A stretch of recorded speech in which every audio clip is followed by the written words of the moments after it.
Alright, I'm back again. And so the next couple of days, I'm going to go over the November 21 papers. So this one's the first one, HL Paper 1. And I don't know if you've been watching, but hopefully you know how I feel about HLs. At least the HL papers, they kind of suck. Again, for the sake of time, skipping SL questions. For example, this first one is an SL question. Likewise, the second one here is an SL question, so go watch the November 21 SL Paper 1. And then there is one part that is different, however. Oh shoot. Which is this one. Function g is defined as this, and given that this is this, determine the value of a. So I'm just gonna copy this little section right here. And hopefully I don't need to do the rest of this. Or here. Let me just pull it up. It's somewhere in here.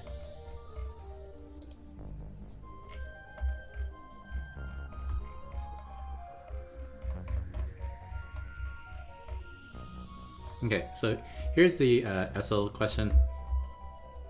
So we have a rational function, you get the vertical asymptote, horizontal asymptote, the intercepts, and then you can do a little sketch.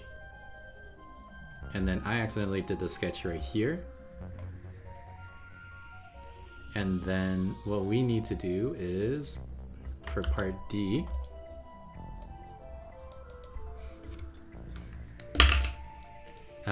we need to find the value of a such that we have this. So this basically means that it's self-inverse.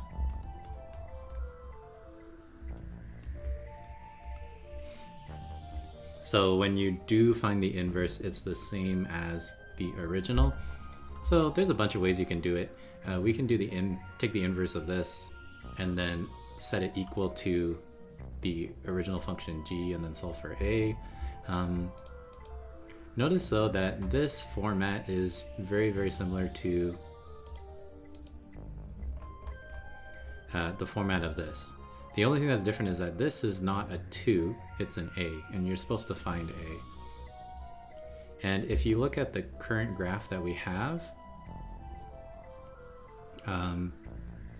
a self-inverse graph means that it will be symmetric across the x equals y line.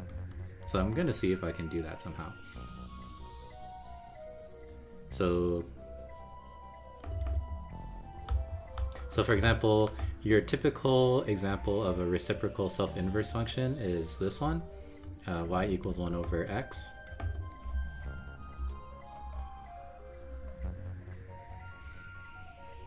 But is there a way to do it, graphically speaking? By the way, I'm doing this blind, unlike the other ones, because, I don't know, felt like it. So you're going to see me struggle. And that's a good thing, I guess, because then you can see like an actual thought process instead of someone just reading through the mark scheme. But that also means you have to kind of sit through me messing up and going maybe in directions that aren't the way you're supposed to go.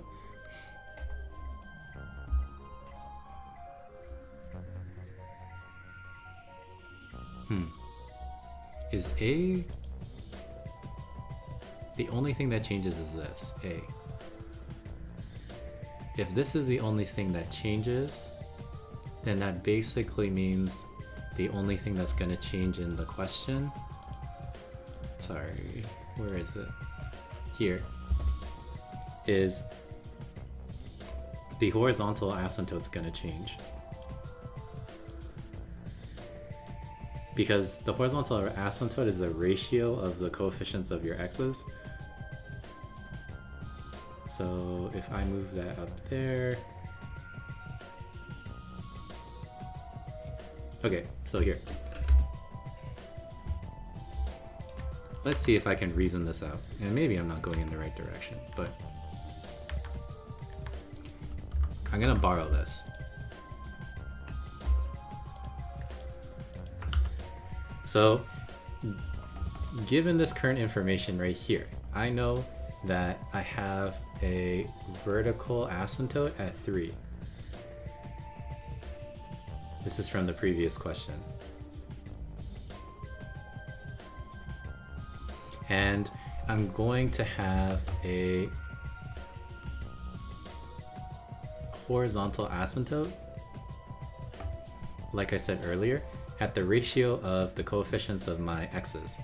So I'm going to have a horizontal asymptote at basically negative a.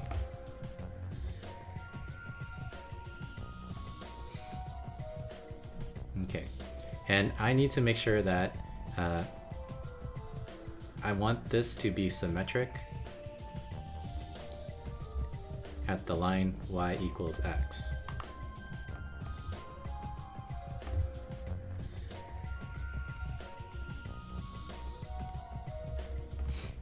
So if in the original question we had 2, right?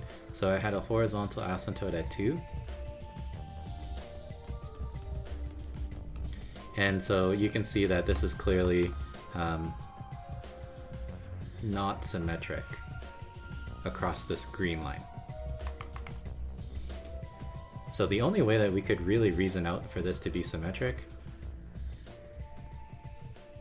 is if the y-intercept, or sorry, not the y-intercept, the horizontal asymptote is right here.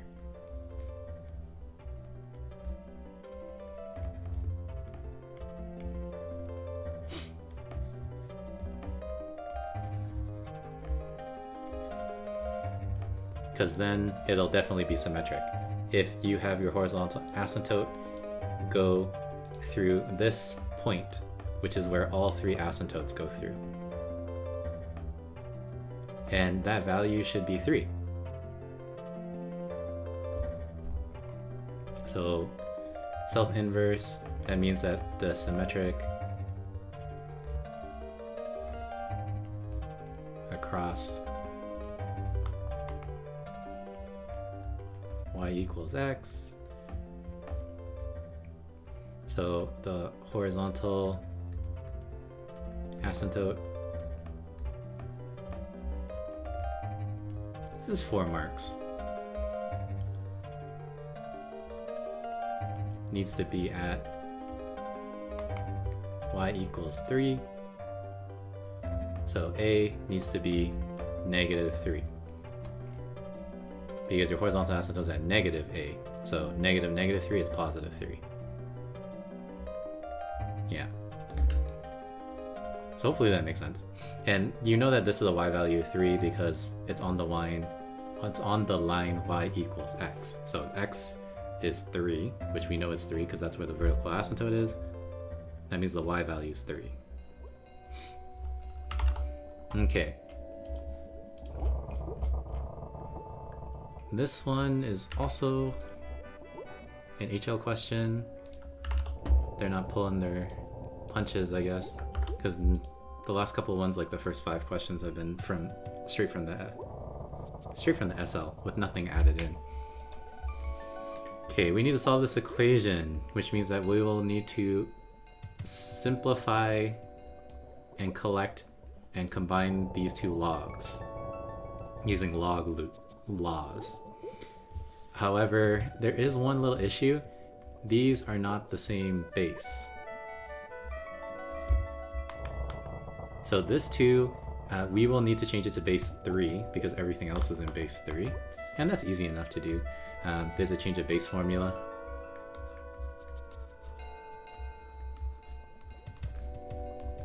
So that 1/2 I'm gonna leave like that. And then this is 1 over change of base, log base 3 of 3 over log base 3 of 2. And then this is the same thing. Okay, and then this is a reciprocal of a fraction, so we're just going to rewrite that as a with the log base 3 of 2 on top. And again, you guys are HL, but that's 1. So the only thing in my denominator right now is a 2 from here.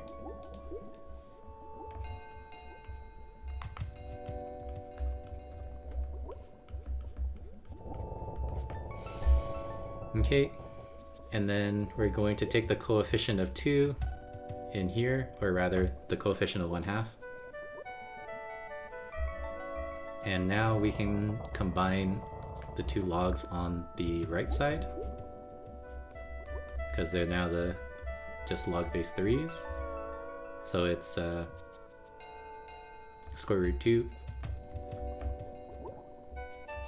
times 4x cubed. Square root 2 is because of 2 to the power 1/2. And then now we can just ignore the logs and equate these two together. So 4 root 2 x to the power 3. And then plenty of ways to solve this. I can square both sides so that I get x equals 4 squared is 16 times 2 is 32, x to the power 6.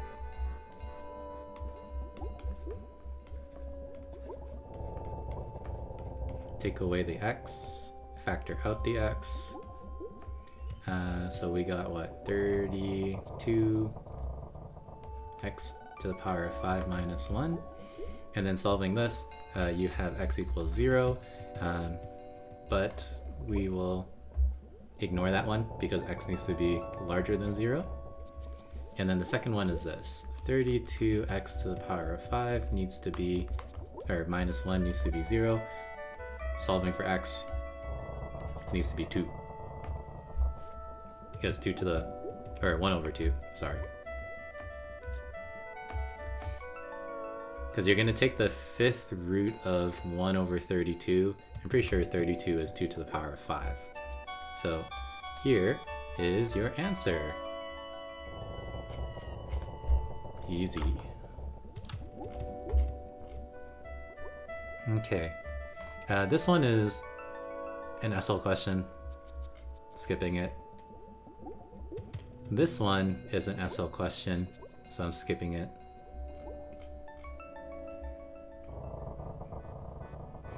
This one, surprisingly, well, not surprisingly, but it's a hard SL question, but it is in the SL exam, so skipping it. And then we have this one.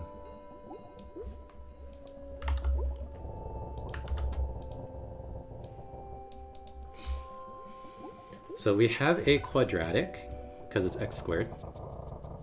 And then this has two real distinct roots. So anytime they talk about this, we're going to be probably using the discriminant.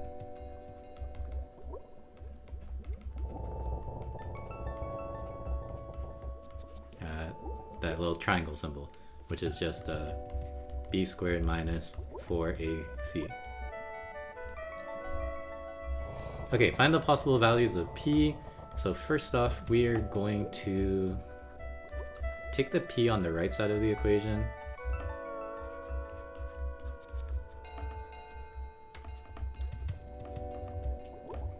And subtract it on the left side. And then here are my values of a, b, and c. So here's a. Here is b. And here is c. And if we want two real distinct roots, then that means that my discriminant needs to be a positive number. Okay, substituting our values in. We got 2p squared minus 4 times a times c. And we're figuring out when this is positive. Okay, so this is 4p squared minus 12p plus 12p squared.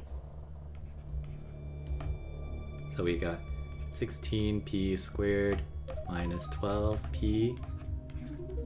And we want to find out when this is positive. So what I'm going to do first is factor out a 4p. The factoring out the 4 is not that necessary, but we'll have this.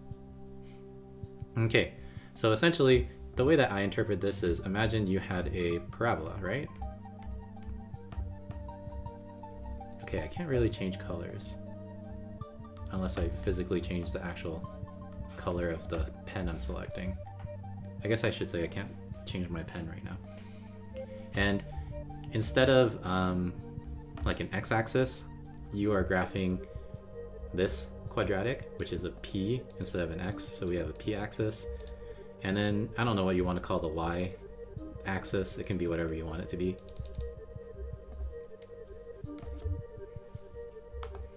But we have a p-intercept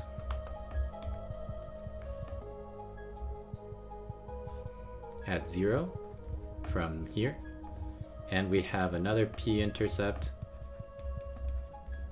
here at 3/4.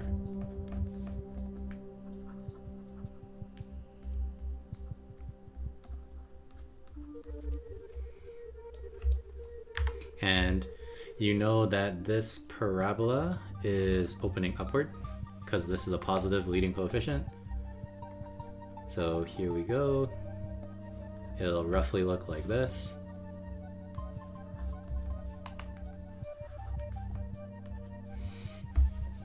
Okay, and then essentially this question is asking you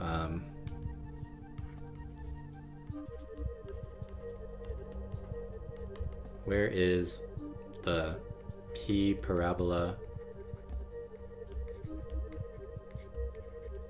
above the x-axis? Or sorry, p-axis.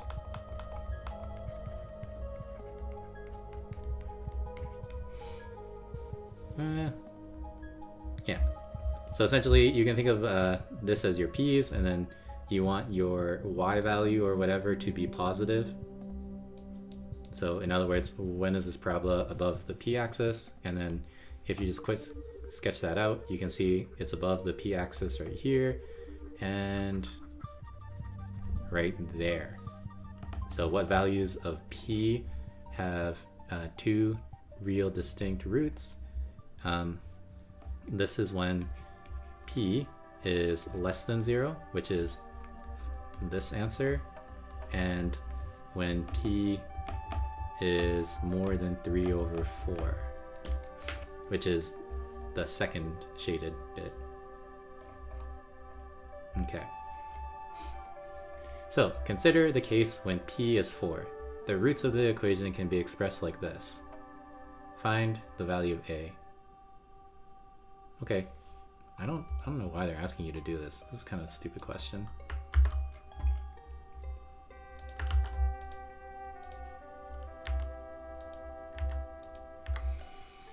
Okay, if p is 4, then we will have 12x squared plus 8x minus 3 equals 0. And then you need to show that the roots come in this form, which is more or less telling you to use the full quadratic formula.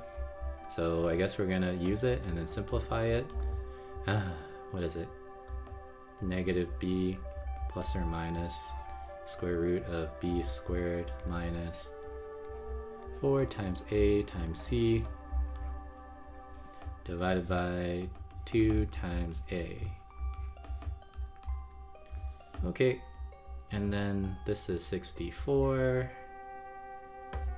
plus, well, 4 times 3 is 12, 12 times the other 12 is 144. So we currently have 208, I think, over 24. And then we'll just need to reduce this fraction because it's over 6. Which means that This is supposed to be 6, right?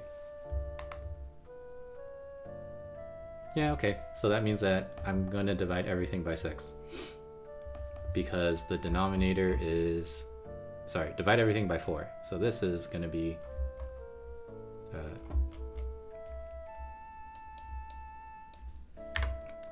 divide everything by 4. So that I have a proper denominator of 6. Which means that I need to divide this one by 4. And then because this is in the square root, I'm going to divide this one by 16. And I'm pretty sure if you check, 208 divided by 16 is probably 13. Okay, so that means that A is going to be -2.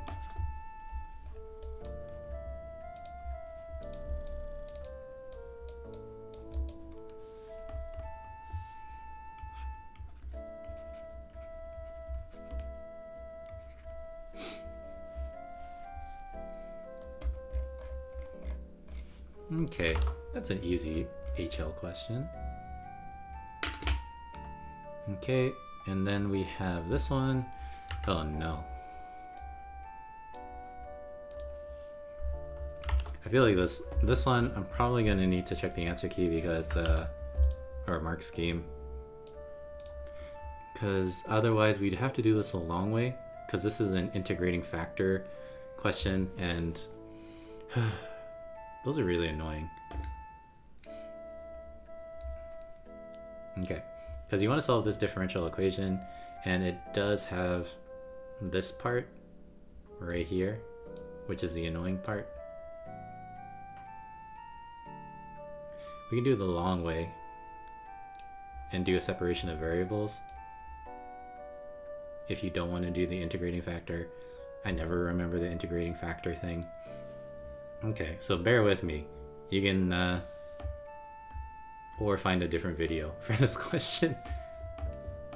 Okay, what do we have? We have this. Okay.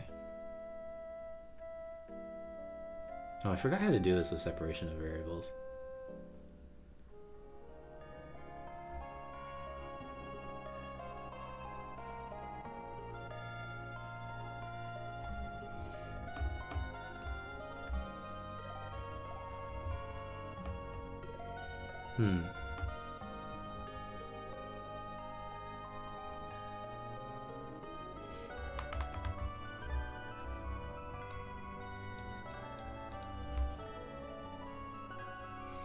Okay. Squared x. Yeah, pardon me if you have no idea what I'm doing, because I'm trying to separate the variables. So maybe it makes sense to write this like this.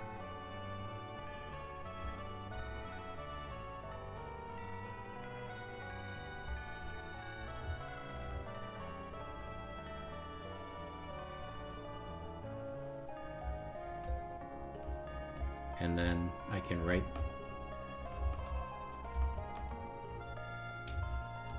something like this.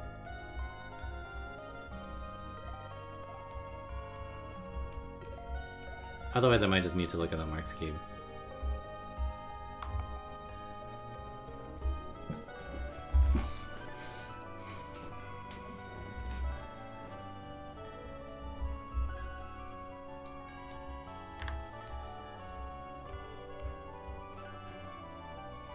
So multiply this over there, multiply this one over there.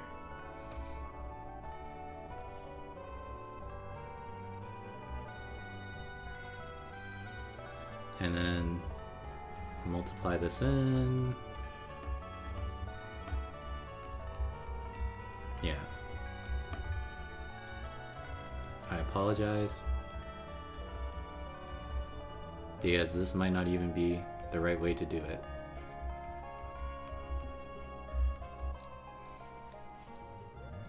I need to get this thing over here.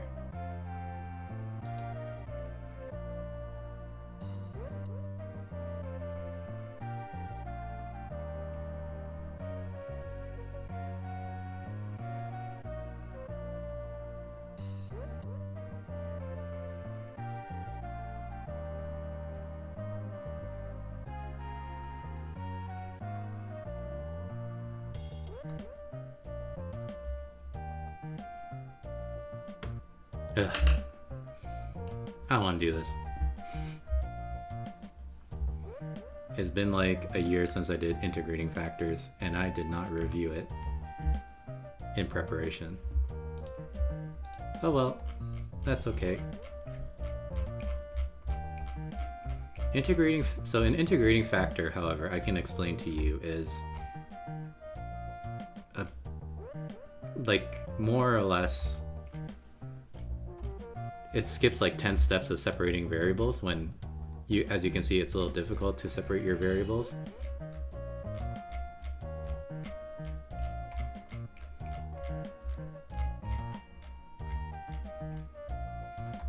So here it is.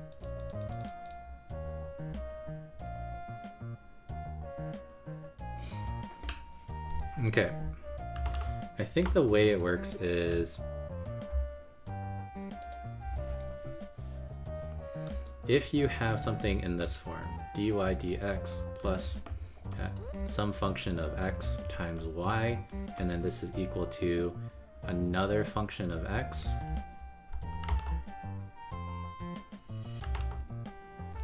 then you basically find the integrating factor. So the integrating factor is the integral of e to the power of f of x dx.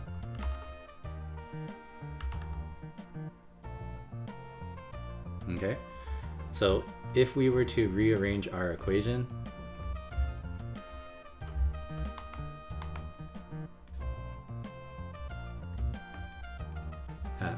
from the question,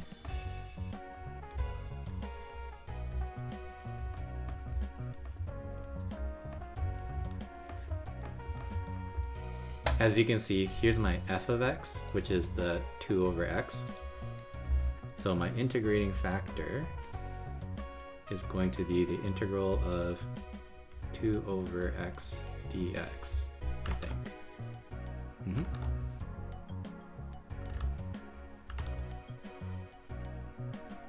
Oh, oops, that's not the integrating factor is this integral of f of x dx.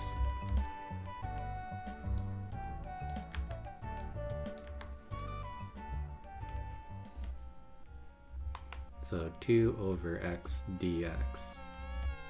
So this is e to the 2 times natural log x. And then if you just think about this, we can use log. Hold on, am I blocking this? No, I'm not. Okay.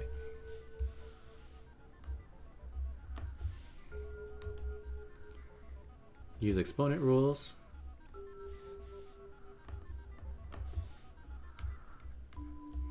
So we have e natural log of x squared, so your integrating factor is x squared.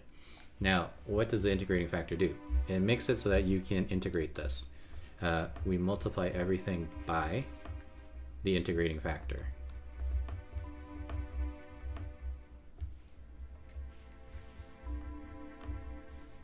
So you'll have x squared dy dx. In this situation, you'll have 2xy, and then on the other side you'll have natural log of 2x. Now why does that help you?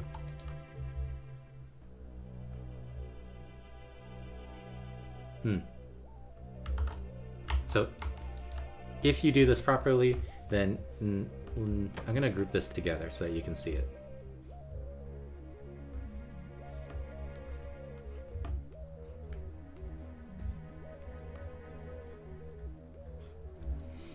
Okay, again, this is all just this procedure so that you get here. This is basically chain rule.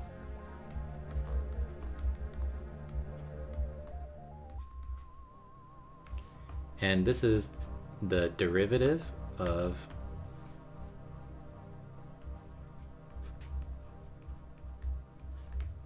x squared times y.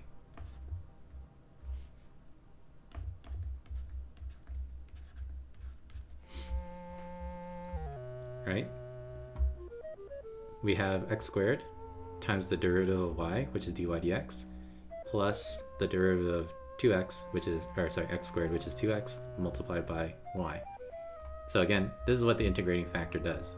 If you can write this in this format, find the integrating factor, multiply everything by the integrating factor, what you get on the left side is a chain rule, I think. And then from here, we solve this differential equation, so we just integrate.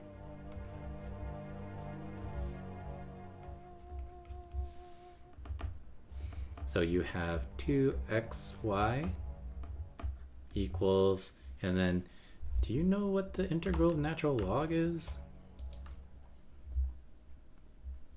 Oh, I don't think it's in formula. I guess according to our mark scheme, we do an integration by parts.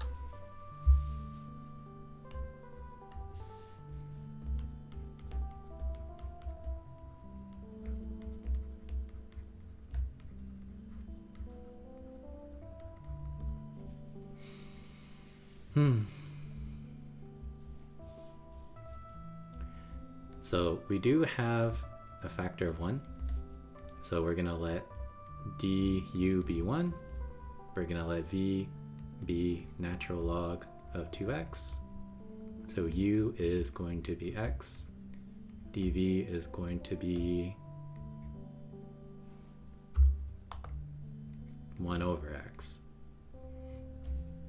It's supposed to be 1 over 2x, and then you chain rule it with the derivative of 2x, so then the 2 and then this 2 will cancel out to get you 1 over x.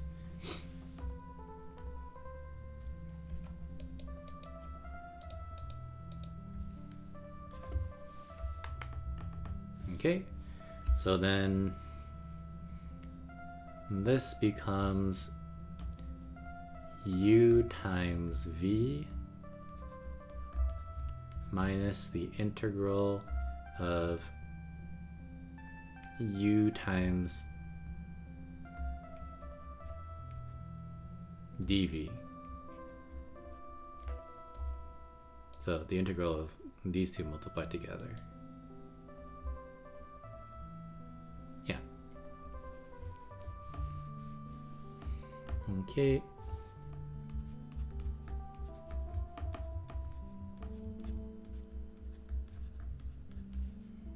So this is minus x plus c. Okay, we're getting places. Thank you, mark scheme. Then we do have this given condition, so this is going to help us find out c, and then we need to give our answer in the form y equals, so we need to isolate y afterwards. Okay, 4 and 1/2.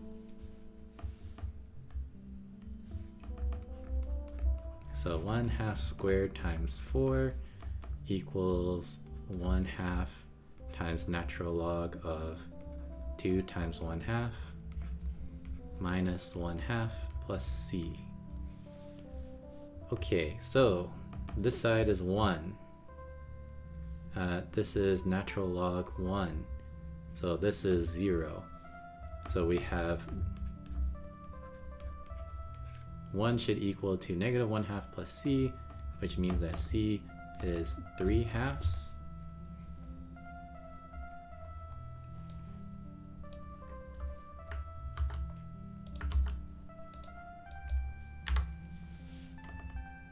So this is 3/2, which means that your function f of x, y equals, and then we just divide everything by x.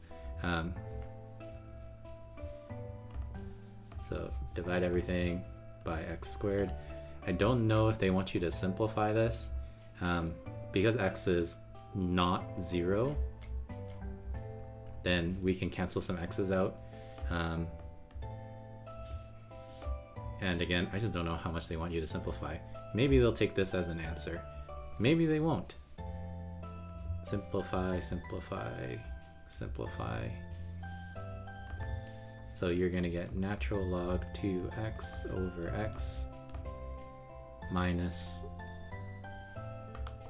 1 over x plus 3 over 2x squared.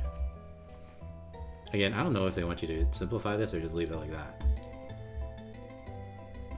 Well, I do know. I just need to check. Okay, there you go. Yeesh. Integrating factors.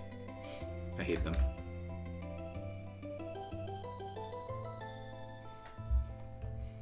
Okay, and then moving on.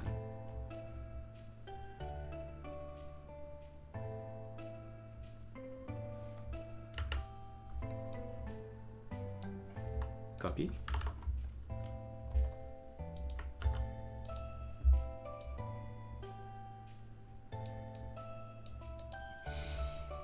Okay, consider this expression. Then we use binomial ascending powers as far as the x squared term. And we know that it will be this. Find the value A and find the value B. Okay, so we are going to find the binomial expansion of both of these, which is the extended binomial theorem. So let's do that.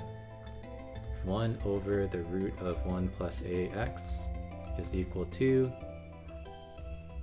1 plus ax to the power of negative 1/2. Okay, and then we can just use our formula booklet.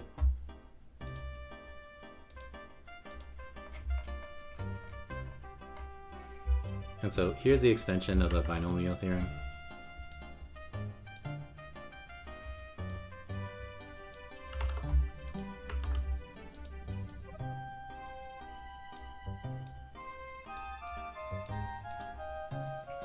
Okay, so following this, RA is 1, and then,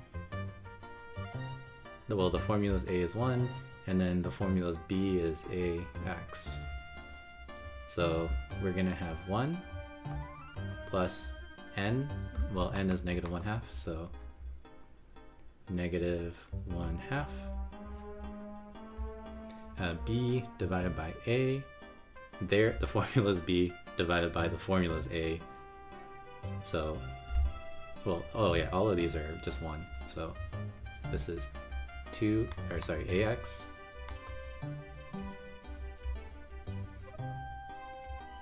And then we have negative 1/2 times negative 3/2 divided by 2. And then we'll have AX squared, and then there's more. Okay, so we have 1 minus A over 2x. Okay, and then what do we got? So we got positive 3 over 4 divided by 2. So this is positive 3 over 8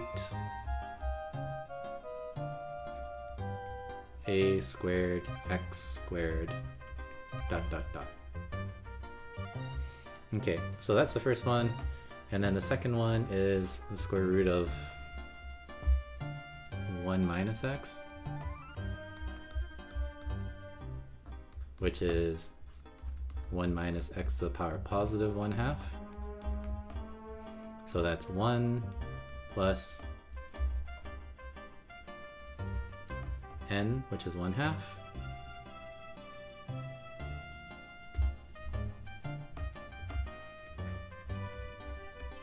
Times the formula's b, which is negative x, plus 1/2 times negative 1/2 divided by 2 times negative x to the power of 2, and so on.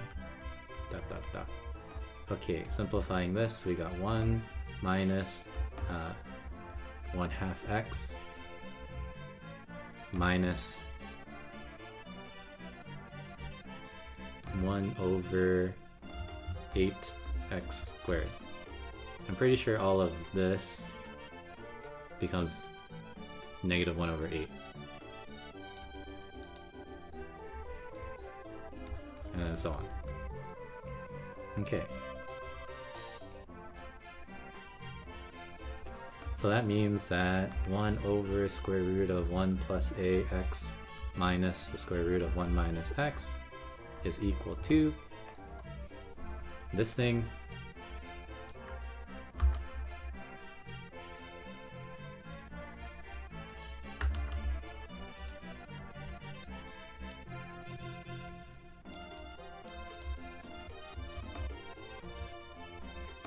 Minus the other thing.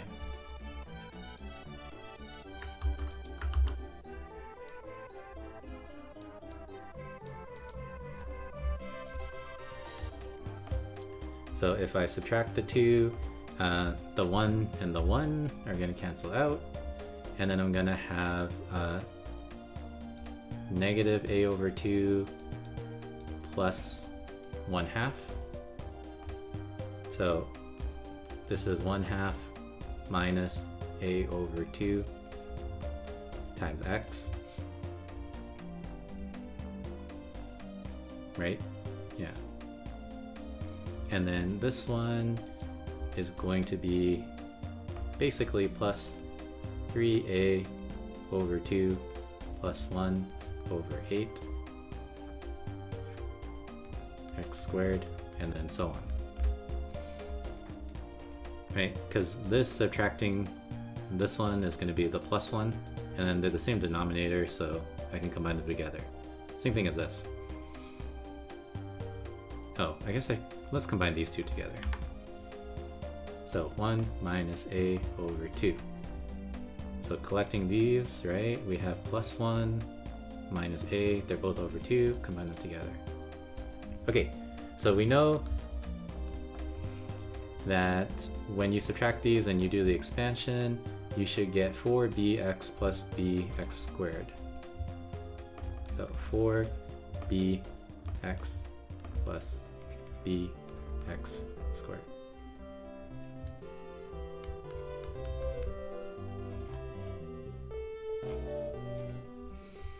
Okay, so if they're equal, then we can just equate coefficients. So this is equal to that, this is equal to that. We can solve the system. Oh my goodness, this is only 6 marks. So this is equal to this, which means that that is equal to that. This one is equal to, oh oops, this is 4b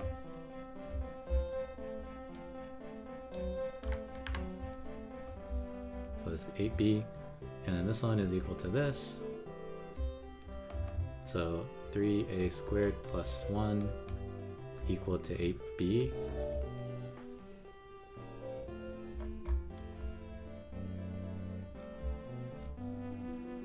Did I do this correctly? This looks suspicious.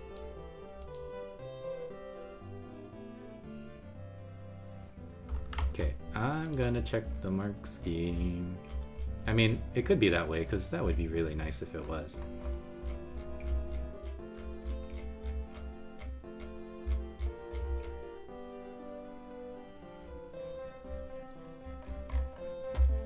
I don't even know what question this is.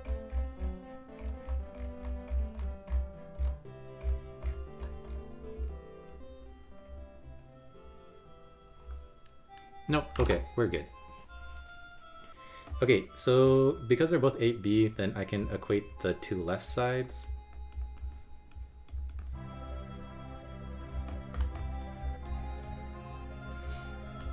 And this means that 3a minus a, or plus a, is equal to 0, which means, sorry, 3a squared. So I can factor out the a.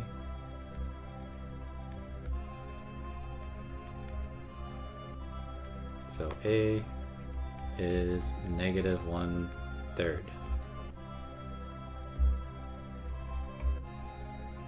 And then a can't be 0. So we're going to ignore a being 0 from this factor. Okay. So now that I know A, then I can find B. B is equal to 1 minus A divided by 8 from this formula. So 1 minus A is 3/3 plus 1/3. So this is 4/3 over 8, which is 4 over 24, which is 1 over 6. And then what am I supposed to do? Am I just supposed to find A and B? I am supposed to find A and B. So negative 1/3 and 1 over 6. Okay. And then state the restriction that must be placed on this expansion for it to be valid. Okay, so when you have your extended binomial theorem, this is only gonna work for x being less than or equal to... Uh-oh, I always forget the order. I think it's A divided by B. It might be B divided by A. I can't really tell you right now because it's not in your formula booklet, that interval of convergence. Wait, this isn't it. Where's your interval of convergence? Yeah, so you see, it doesn't tell you what x needs to be, or rather what b needs to be. But it's either this one or the other one.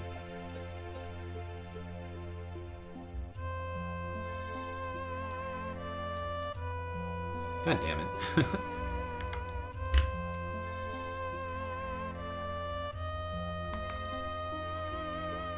B over A?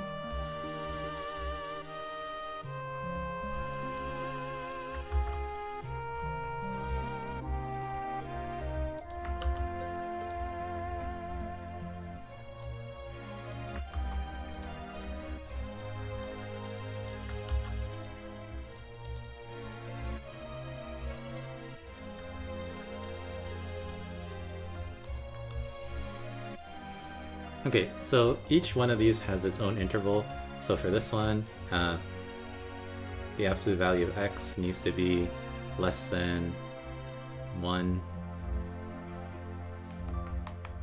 or a over 1. Something like that. I don't remember. So x needs to be less than 1/3. And then this one here, x needs to be less than 1, basically. And then let's see what the mark scheme says.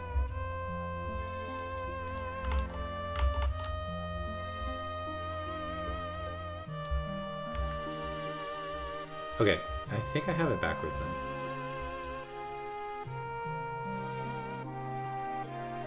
So a plus bx, so a over b.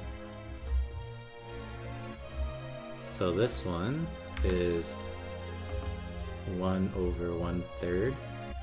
So this one is less than 3. Okay. I'm pretty sure this is the interval of convergence. I just didn't want to spend time reasoning out what it is. But yeah, we have two intervals and we have to choose the one that is more restrictive, this one, which is what they have in the answer key.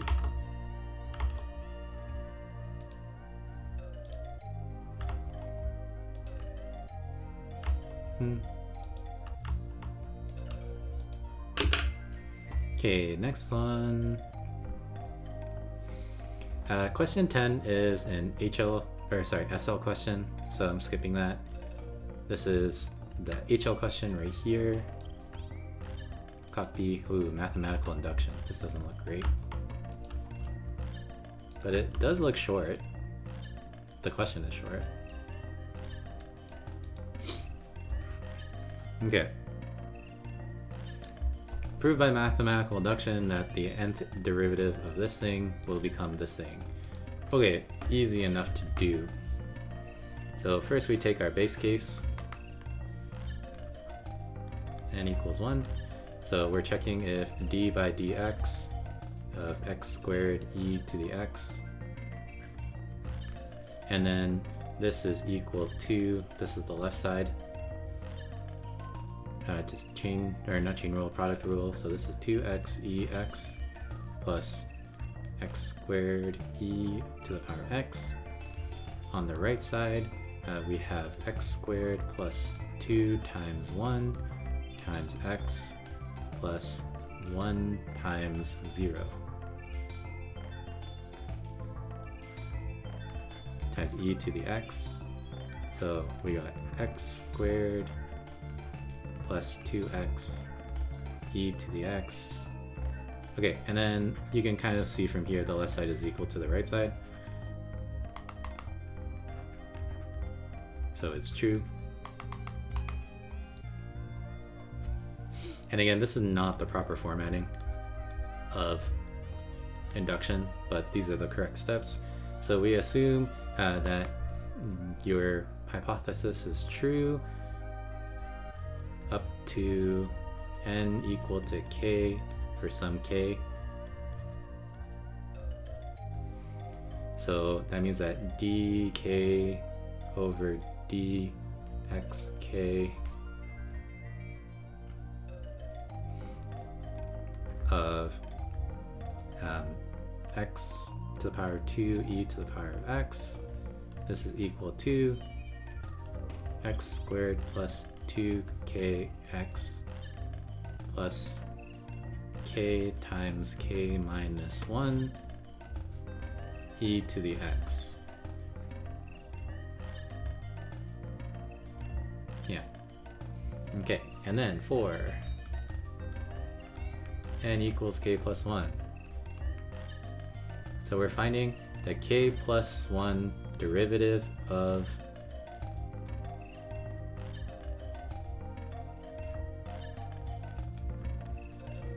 this.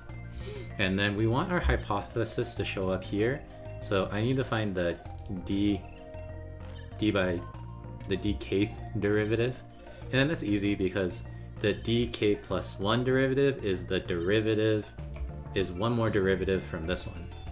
So I know that this is the d by dx of dk by dxk of x squared e to the x.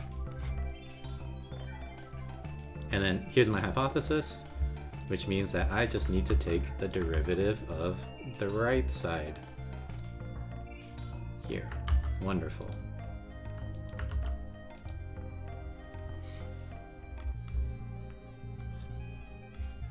And then this is just a product rule. I know it looks a little complicated, but it's not that bad. Okay, so take the derivative of my quadratic right here. So I'm gonna get, what, 2x plus 2k e to the x. And I'm gonna add to that the other way around. So I'm gonna write it like this. Okay, so here's the product rule. Okay, and then I need to, what am I even doing? Oh, I need to show, okay, keep this in the back of your mind somewhere. We're trying to show, or we're trying to get x squared plus 2 times k plus 1 x plus k plus 1 times k e to the x. So this is the right side of this statement if n is k plus 1. So we're just trying to manipulate this. First off, we're going to factor out the e to the x.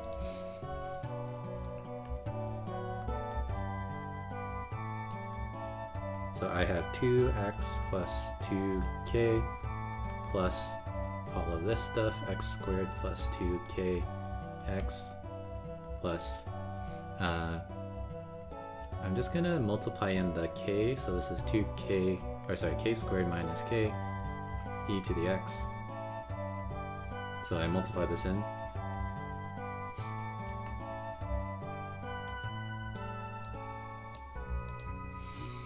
And then, let's see, this and this are going to collect together. So I have the x squared from here. And then if I factor out the 2 and the x, then I'm left with basically k plus 1, right? Here's the k, and then this is the 1. So there's that.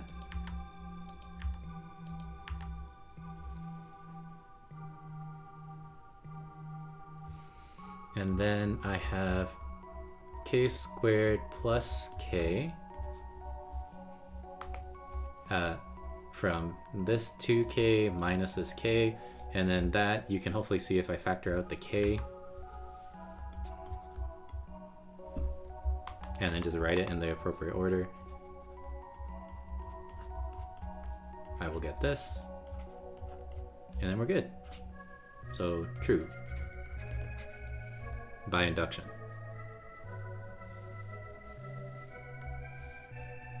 So again, so this one with that one gives you this one, and then this one with these ones give you that one, with some manipulation and common factoring and collecting of like terms.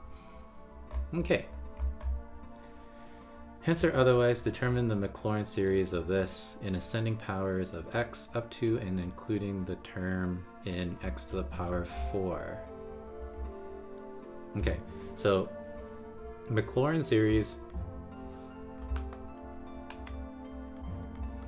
basically means that you can write any function as a polynomial of f at 0 plus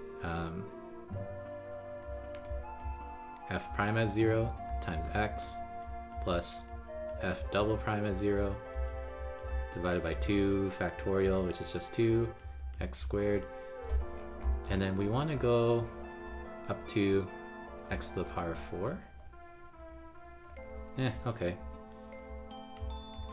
And then again, f triple prime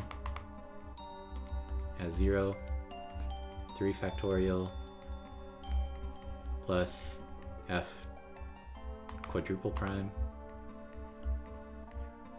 over 4 factorial, x to the power 4, and so on.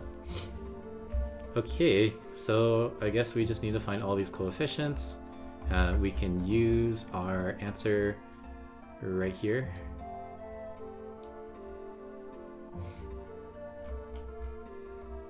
Not great. Okay. So first let's find f at 0. F at 0 is 0 because that's just x squared to the power e to the x. Okay. My first derivative at 0. I found my first derivative. It was right here. So if I plug in 0, I will have 0. So that's gone. My second one,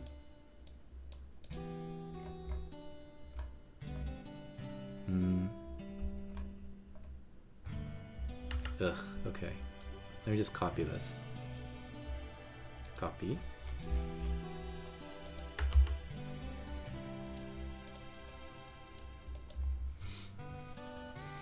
Okay, so for 2, the second derivative, this is x squared plus 4x, and then 2 times 1, right? 2 times 1 is 2.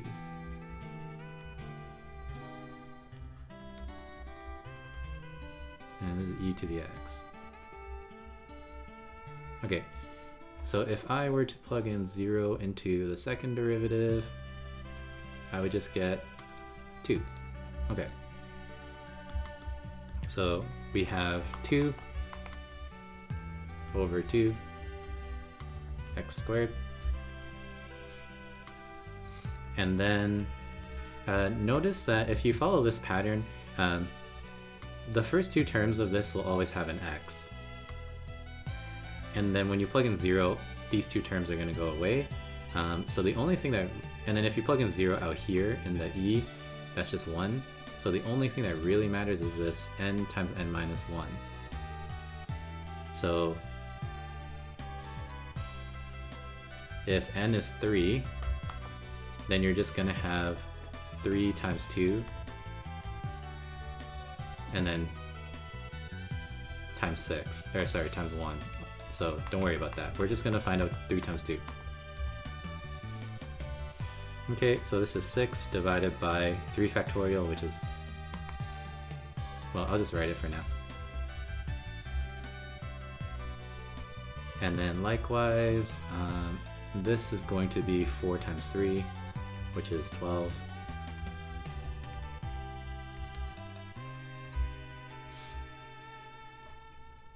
Okay, and then we have x squared plus x cubed plus x to the power of 4 over, I think it's 2. So here is the Maclaurin series, up into and including the x to the power 4 term.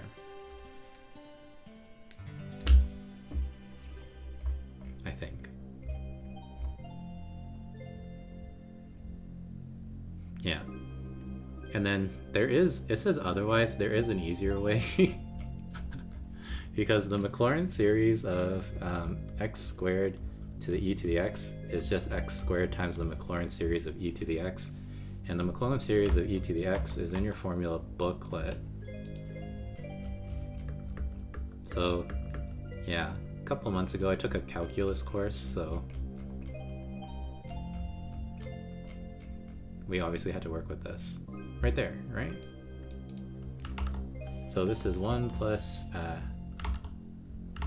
x plus x squared over 2, and so on. And then you can just multiply this in, and you'll get this answer. Without doing all of this shenanigans. But again, that requires you to have that insight. If not, this isn't honestly that bad, because again, evaluating these derivatives at 0 is essentially just doing n times n minus 1, where n is which derivative you're doing, like the third derivative, the fourth derivative. Anyways, okay, done. Hence or otherwise, find the limit of this thing. Okay. This looks pretty straightforward. Paste. Alright. So here, we're going to replace it with the Maclaurin series that we just found out.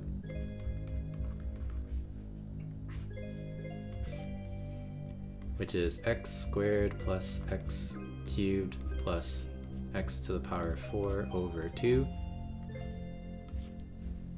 and so on.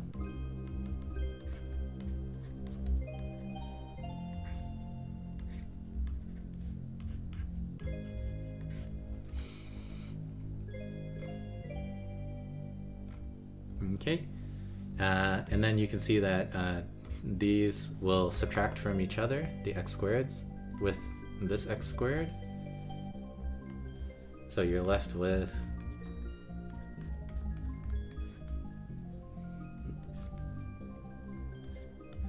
x to the power 3 plus x to the power of 4 over 2, and so on, to the power of 3 to the power of x over 9,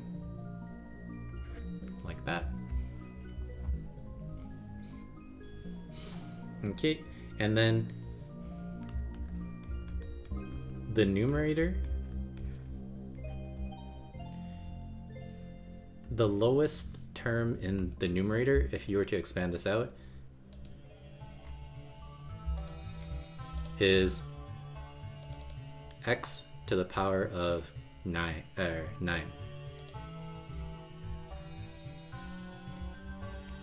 So this is x to the power of 9 plus more over x to the power 9. And so I don't know how far and technical they want you to get this, but the limit is 1.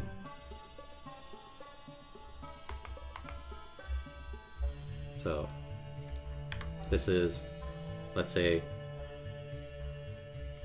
higher powers of x. So let me just show you one more step. We factor out the x to the power of 9. And then you're going to have basically 1 plus powers of x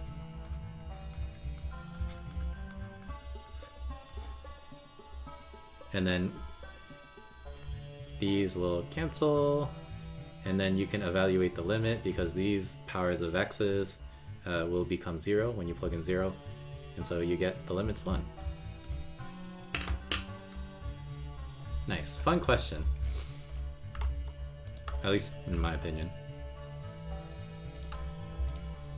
You know what wasn't a fun question? Integrating factors isn't a fun question.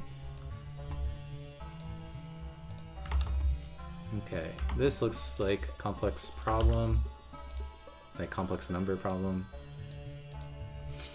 Okay, consider this equation, z minus 1 cubed equals I. This is going to have roots. Okay, verify that this is a root of the equation. Okay, so this verification means that if I plug it in for z, so 1 plus e to the I pi over 6 minus 1 to the power 3, this should equal I. So let's see if it does. 1, 1. This is equal to e to the I 3 pi over 6, because we can just multiply this exponent with this exponent. And then this is equal to I e to the I pi over 2. And this is I.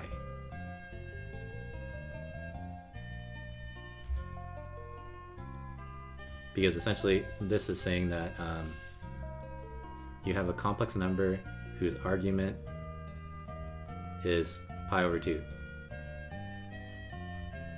So it has to be I. Well, and then also the, whatever it's called, the magnitude or the length of it is 1. Anyways, yeah, just know your Euler form. This is I, so we have confirmed. Okay, find W2 and W3, expressing these forms as A plus e to the I theta. Blah, blah, blah, blah, blah. Okay. So we're going to use de Moivre's theorem.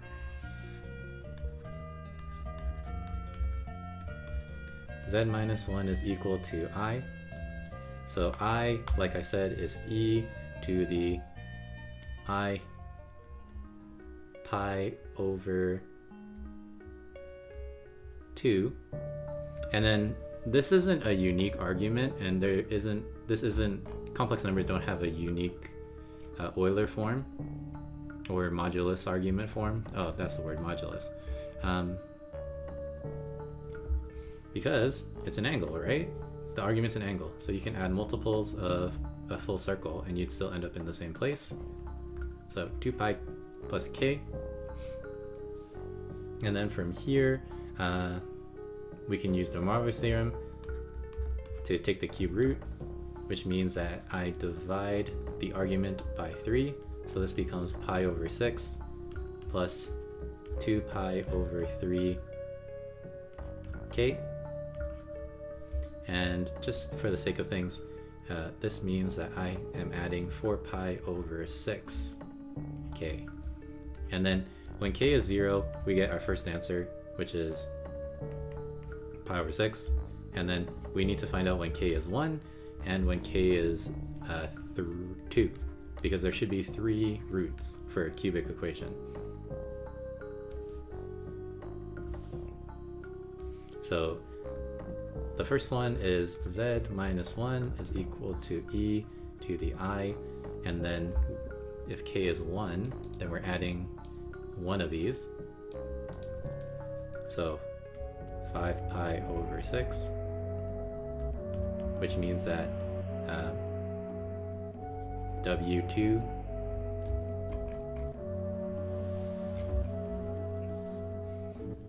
is 1 plus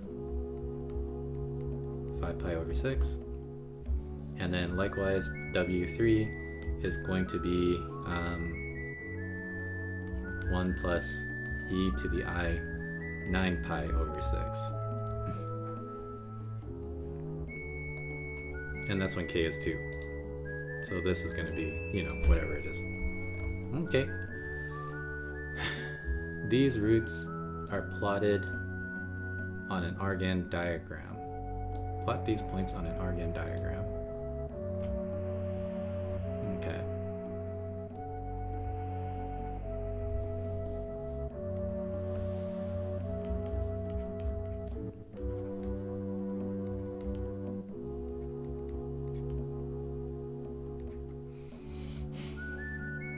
Okay, so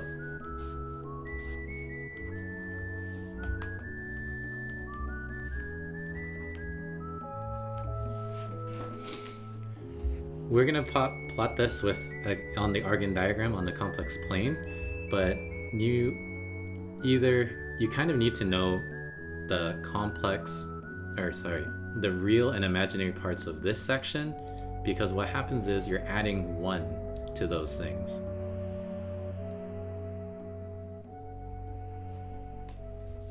So for e to the I pi over 6, this is the same as cosine pi over 6 plus I sine pi over 6. And then, in other words, these you should know off the top of your head. This is root 3 over 2, and then this is 1/2 I. Sine pi over 6 is 1/2. And then likewise, that means that all the other ones, 5 pi over 6, this is going to be negative root 3 over 2 plus 1/2 I. And then this one is e 9 pi over 6.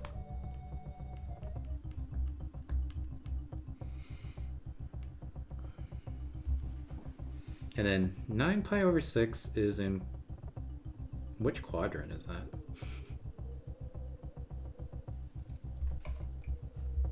Hold on.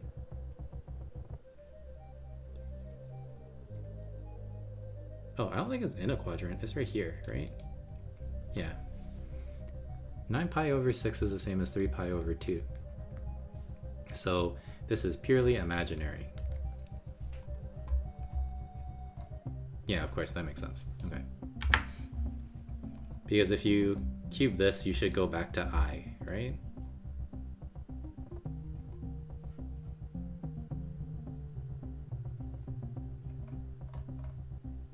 Or not go back to I, but yeah, 9 pi over 6 is 3 pi over 2. 3 pi over 2 is right here.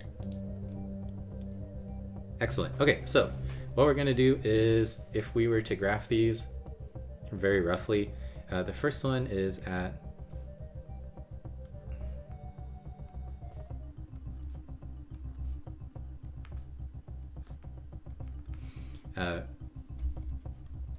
1/2 I, and then root 3 over 2. And I have no idea where root 3 over 2 is. Okay. I know this is a paper 1, but what's the square root of 3? 1.7. Okay. Divided by 2. 0.8. Okay.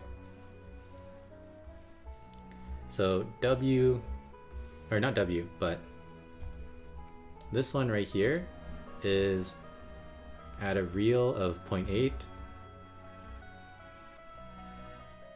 and a complex, or sorry, imaginary number of 1/2. And then the second one right here is at the negative and 1/2, so somewhere over here. And then the last one is right here. But this isn't the answer, because W is +1 of these. So everything moves over one space.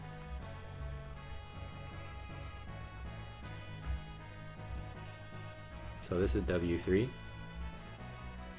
towards the right side, because you're adding one, which is one real unit. Okay. And then this one is gonna go over there. That one was W1, and then this one we add 1, so somewhere over here. And that's W2.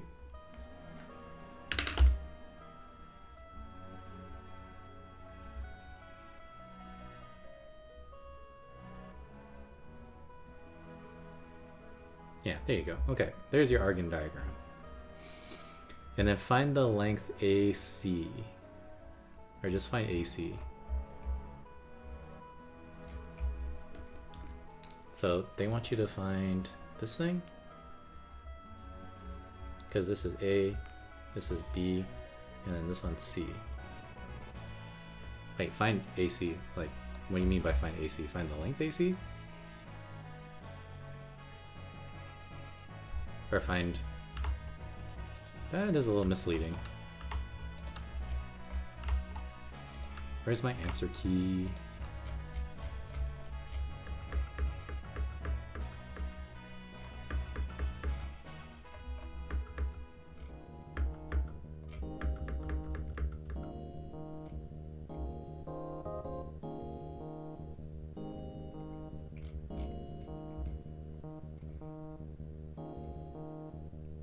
Oh, they want the length. Okay.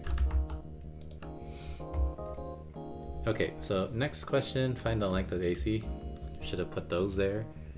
So we are doing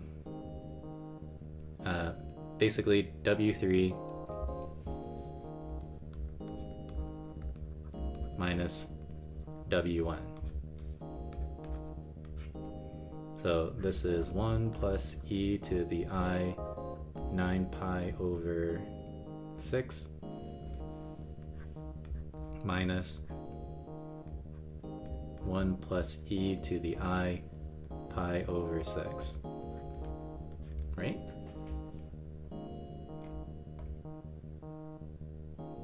Yeah. Okay, so this is the length of, and luckily we got 1 and 1 cancel. So EI 9 pi over 6 minus EI pi over 6. So we're going to eventually, use Pythagoras with the real and imaginary part. So we are just going to convert that to Cartesian form. So we have negative I minus root 3 over 2 plus 1/2 I. So these are the Cartesian forms of these complex numbers, which we found earlier to help us graph. Okay, so what do we got? We got negative root 3 over 2 plus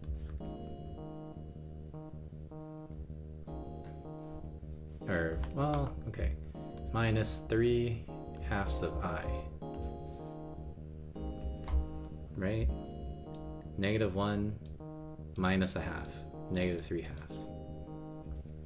Okay, so this is equal to the square root of the real part squared plus the square root, the square of the real part squared and then the square of the imaginary part squared. So 3/4 plus 9/4, which is 13/4. Can I just leave it like that? Well, they got root 3. Where did I mess up? Oh, sorry, this is 12. Yes. So 12 divided by 4 is 3, so root 3. And then, am I done? No. Consider this equation. Using de Moivre's theorem, show alpha, this is a root of the equation, determine the real part. Okay.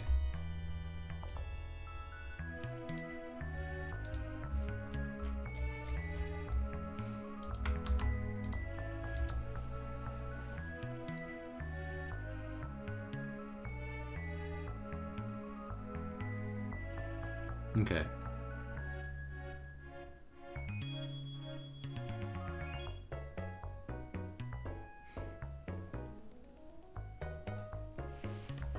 So we're solving for Z, right?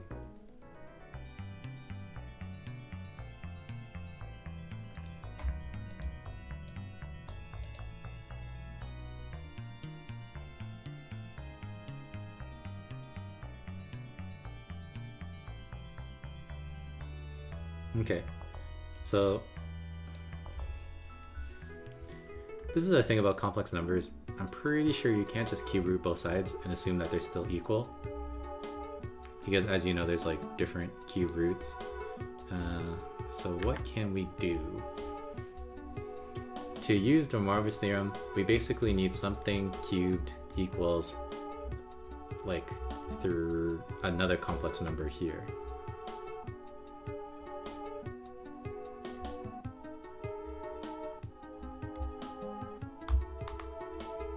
Some complex number, and then like for example e to the I pi over 2, because then we can just divide the argument by 3, and luckily they're both cubes. Okay, so this is what we're going to do, and I don't know if this is necessary, but now we can use de Moivre's theorem because we have a single exponent and this is equal to I. So what I did is I just divided this over here and then brought it inside so that I have this. And then again, this is e to the I pi over 2, which means that when I use de Moivre's theorem, I have e to the I pi over 6.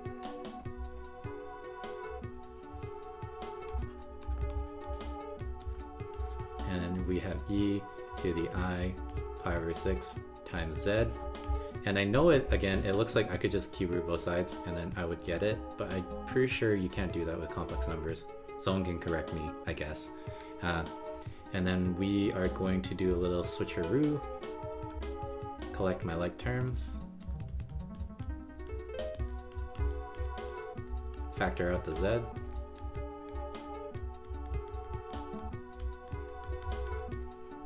and then you're done. So alpha, which is one of your roots, is 1 divided by 1 minus e I pi over 6.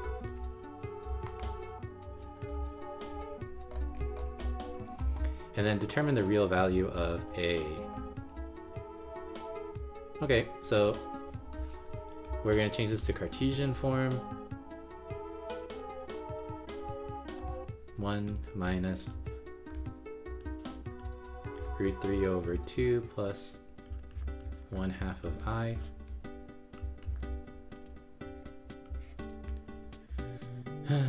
Okay, and then they want the real part, right? Well, of course they want the real part. That's the harder part.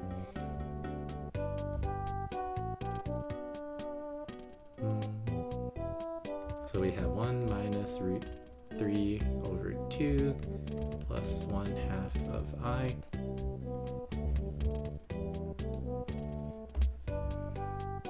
Okay. I don't know if this is...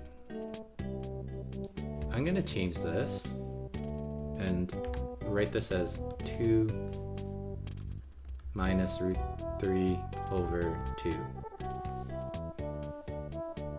And I don't know if that's gonna help.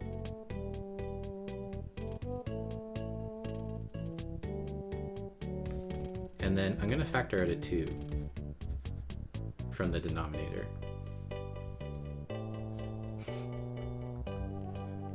Because I just don't want to deal with fractions, you know?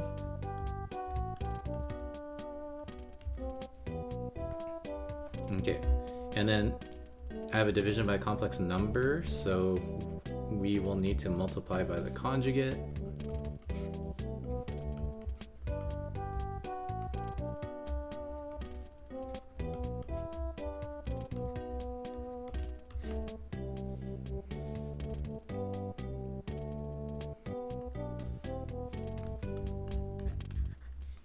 So I'm gonna have 2 minus root 3 minus I, and then on the bottom, 2 minus root 3 squared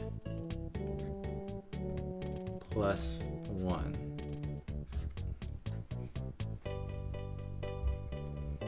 Okay, how far do they want to take this? Because the real part is right here.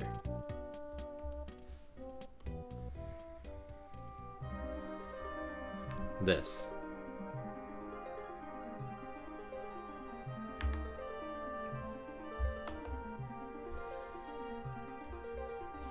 So the real part of alpha is 2 minus root 3 over 2. Okay, let me just...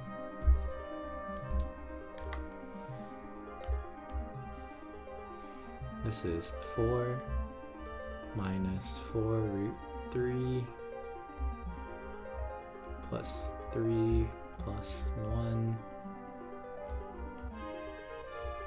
and then that's gonna be 8 minus 4 root 3,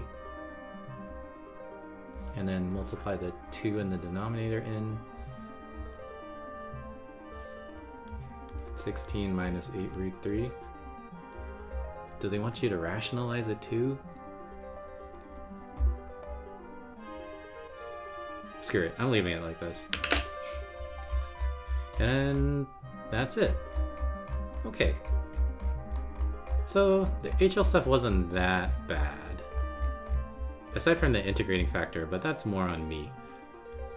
Alright, time to check out my answers and see if we are good.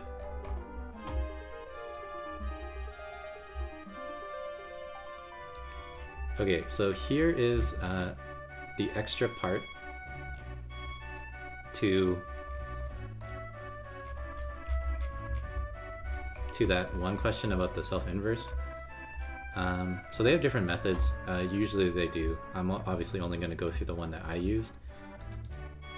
Unless, like that Maclaurin series one, there was a better version. Okay, so A is -3. A is -3, so that's easy enough. Wow, hey, I didn't do it in one of their methods. Suck it, okay. I think the way that I did it is the easiest way. Like, look at this algebra stuff. Losers. Okay, next up. This one, x is 1/2. Yeah. Next one.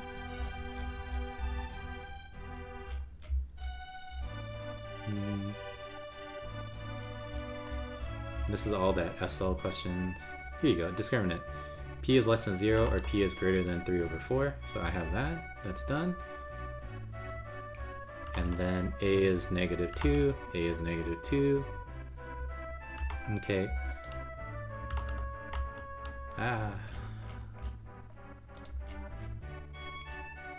This is the integrating factor one, which again I cheated a little because I had to use the thingy. But overall, this is your answer right here. Right there. Yeah, same thing. So that's good. Find the value of A and B for this binomial expansion thing. Negative 1/3 for A, 1/6 for B, so that's good.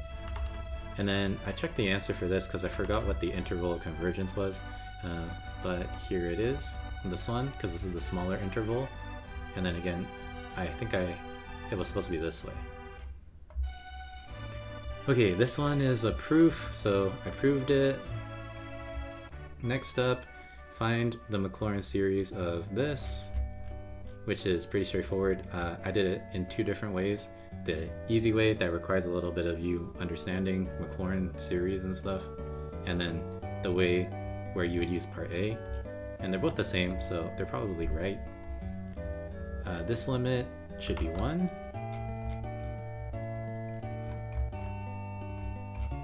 Oh, that is a little bit later.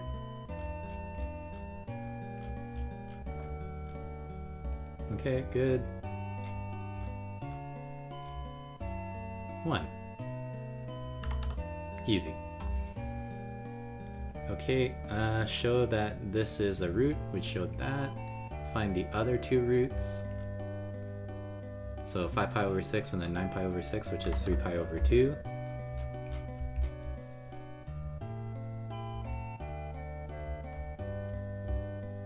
Right here. Easy.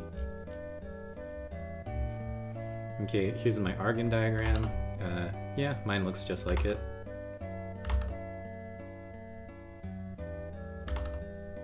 Yeah. Okay, find the length. I had to look up because they said find AC, but the length should be square root 3, which is square root 3. I think I checked the answer for that earlier.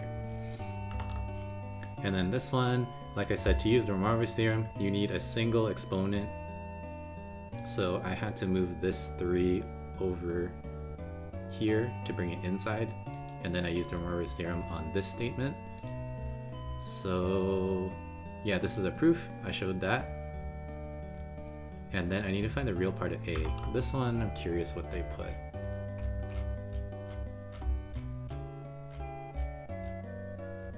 One half? Ah, shoot.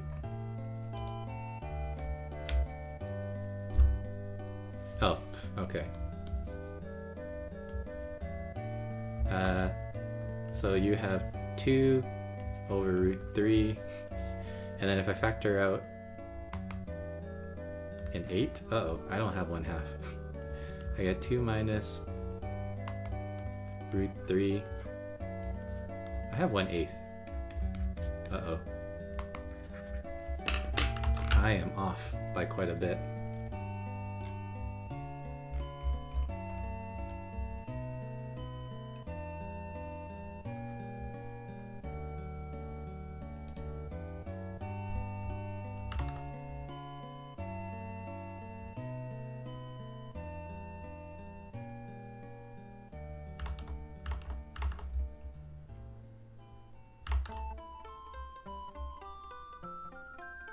Wait, why do they have a 2 here?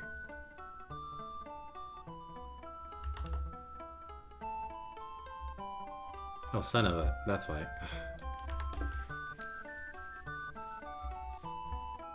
So all of this is right. It's just, remember how I factored out a 2 and then I literally wrote a 2? That's wrong. I factor out a 1/2, which means that this whole thing becomes 2. Jeez, that would have made things so much easier. Then this is 2. Which means that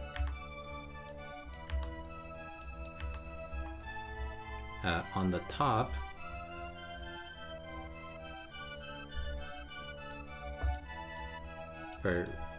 then you'll have a 2 here, and then you'll have an 8 minus 4 root 3 here. So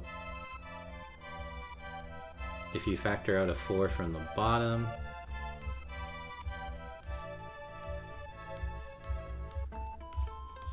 you'll get 2 over 4, which is 1/2. My bad. But like I said, overall, the process is right. Okay, this paper 1 wasn't that bad. Yeah, and then there you go, guys. Well, thanks for watching. 2 more to go. Paper 2 tomorrow, paper 3 the day after that. Hopefully that's not too late for you guys.